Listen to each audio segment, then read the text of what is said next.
Hello everybody, this is Mr. McNair yet again, and this is the second part of the Chapter 8 review covering questions 21, 24, 26, 27, 30, and 34. Let's go ahead and start off. Question number 21. These problems say solve quadratic equations by finding square roots. When you're solving for a quadratic equation and there's only one variable there, the whole goal is to get the variable isolated. That's the easiest way to solve it. So what you're going to do here is going to try to get r by itself. Now, when you're solving for a variable, you want to use order of operations backwards. So you want to get rid of anything that's added or subtracted first. So to get rid of that minus 25, we're going to add 25 to both sides. Remember, whatever you do to one side, you have to do to the other. So that leaves you with r squared on the left equals 36 on the right. And then after that, you have to get rid of this. You have to get rid of that squared. Okay. So the opposite of squaring is square rooting. And once again, whatever you do to one side, you do to the other. So a squared cancels with a square root. So that just leaves you with r equals. Now, whenever you solve for a variable, you always want to find all the possible solutions. So what value when you square them gives you 36? Well, 6 does, but also negative 6. So you have to put both positive and negative 6. And when you plug positive and negative 6 into r squared up here, both of them come out to give you the right answer. So the answers are two answers, positive 6 and negative 6. Let's try another one. Now, this problem is a little bit different. Once again, you want to deal with order of operations backwards when you only have one variable. So generally, what we do is when we're doing order of operations backwards is we leave the parentheses last. Okay, so the thing that we need to get rid of is this squared. So how do you get rid of a squared? Once again, you square root. Okay, so again, a squared cancels with a square root, leaving you with 3x minus 4 equals, what's the square root of 100? Well, 10, but it's also negative 10. So what this has now given us is two equations. We have 3x minus 4 equals 10, and 3x minus 4 equals negative 10. And you need to solve both of these because you need to find both solutions. So in the first equation, we're going to add 4 to both sides. So these cancel out, leaving you with 3x equals 14. And then you divide by 3 on both sides. So you get x equals 14 thirds. The directions here say round to the nearest hundredth. So if you were to type in 14 divided by 3, the value that you would get out is approximately 4.67. So either of those would be acceptable. Then you're going to also do the same thing over here in this green equation. You're going to add 4 to both sides. So those 4's cancel out, leaving you with 3x equals negative 6. And then you divide by 3 on both sides. So you get x equals negative 2. All right, that one doesn't need to be rounded, obviously, because it's an integer. So those are your answers. Approximately 4.67 and negative 2. All right, once again, you should plug those into these one at a time to make sure that they both work when you're checking your answer.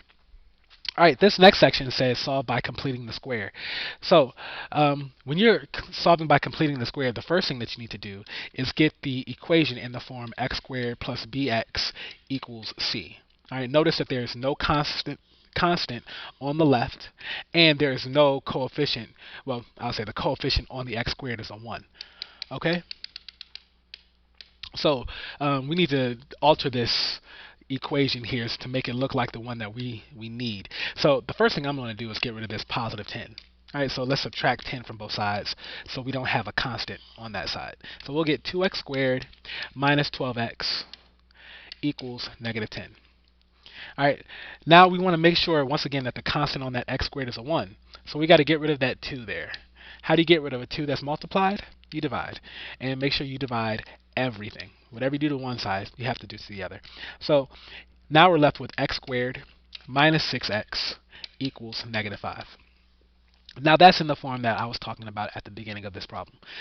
From here, what you're going to do is you're going to add a value to both sides that completes this binomial, making it a perfect square trinomial.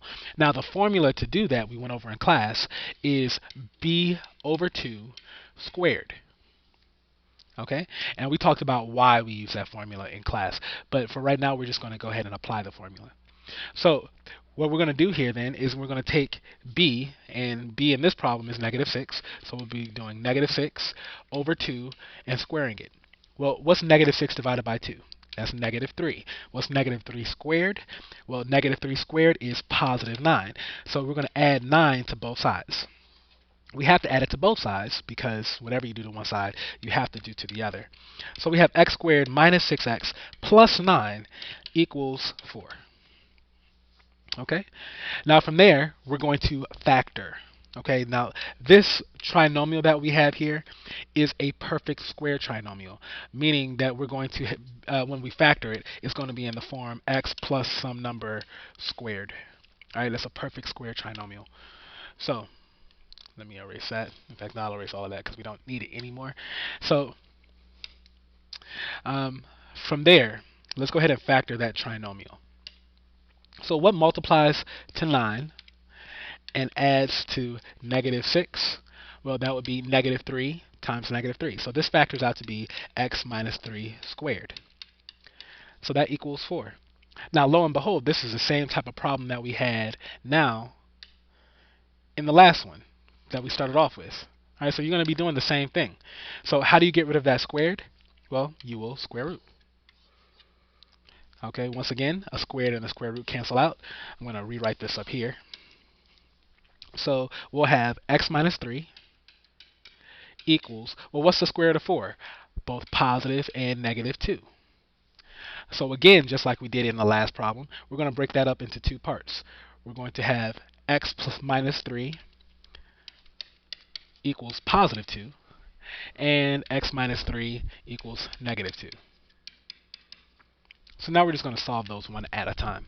So the first one, we'll add 3 to both sides. So we get x equals 5. And then the next one, we will add 3 to both sides here as well. Whoops, my color didn't change. All right. Add 3 to both sides. We get x equals 1. So those are your answers, +5 and +1. Once again, when you plug these in one at a time up here, they should come out to give you 0. Okay? Good. Moving on. This one, again, we're going to solve by completing the square. This one is already in the form x squared plus bx equals c. So let's just go ahead and find what's the constant that we're going to add to both sides to make that a perfect square trinomial. Well, once again, we're going to take b divided by 2 and square it. So here, b is -10. So what's -10 divided by 2? -5. What's -5 squared? +25. Good. So we're going to add 25 to both sides. That leaves us with x squared minus 10x plus 25 equals 45. All right. Now, once again, we're going to factor this. And because it's a perfect square trinomial, we know that it's going to factor to be x plus or minus something squared. So what multiplies to 25 and at the same time adds to -10? Well, that would be -5 and -5. So that's x minus 5 squared equals 45.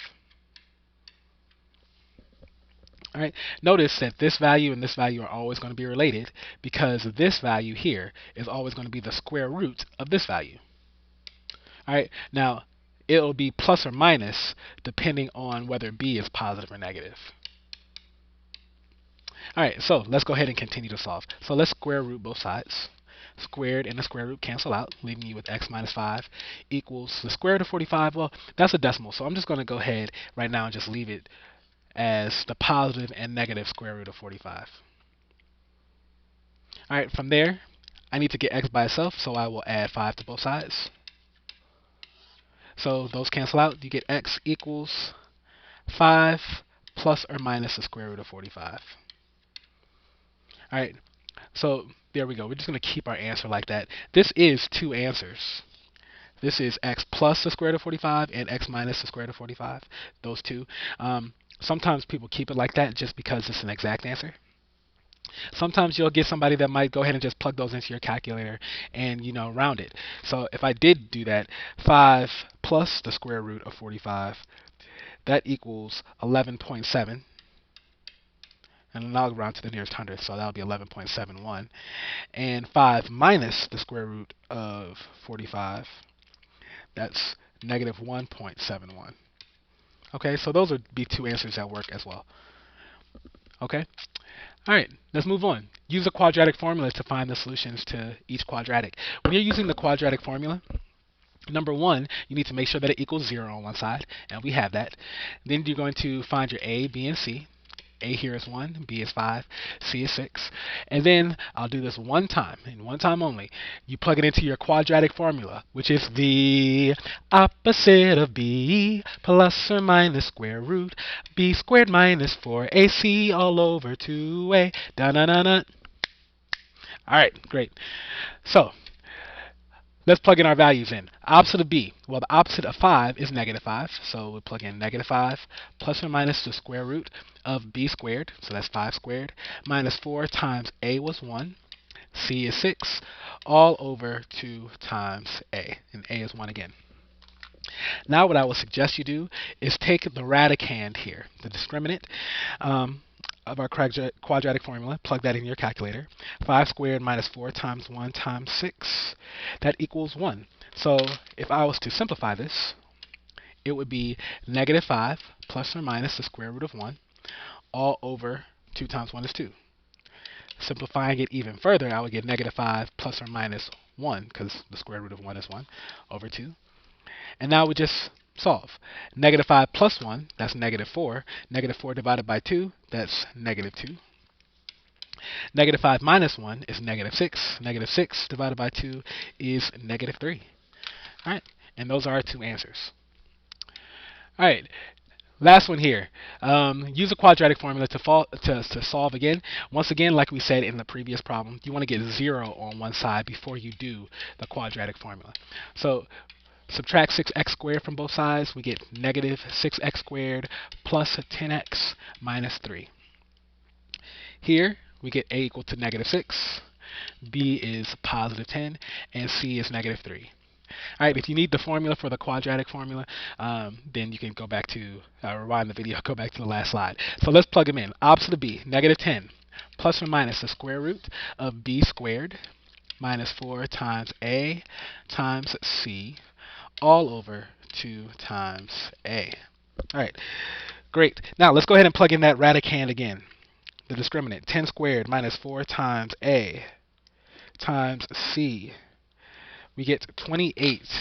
So this is negative 10 plus or minus the square root of 28 all over negative 12. Now we know that 28 is not a perfect square. So I'm just going to go ahead and type this in the calculator as is. Negative 10 plus the square root of 28. Hit equals, then divide by negative 12, and we get approximately 0.39. I'm just going to round it to the nearest hundredth. And then you do that same thing again, but instead you hit a minus sign. Negative 10 minus the square root of 28. Hit equals, then divide by negative 12 again, and we get this time positive 1.27. So those will be our approximate answers. All right. When you take approximate answers like these and you plug them into your original form, your answer is not going to come out to be exactly right, because these answers aren't exact. They're rounded. All right. So you have to make sure you give some freedom for error there. All right, hopefully this video is helpful to you, and have a good day.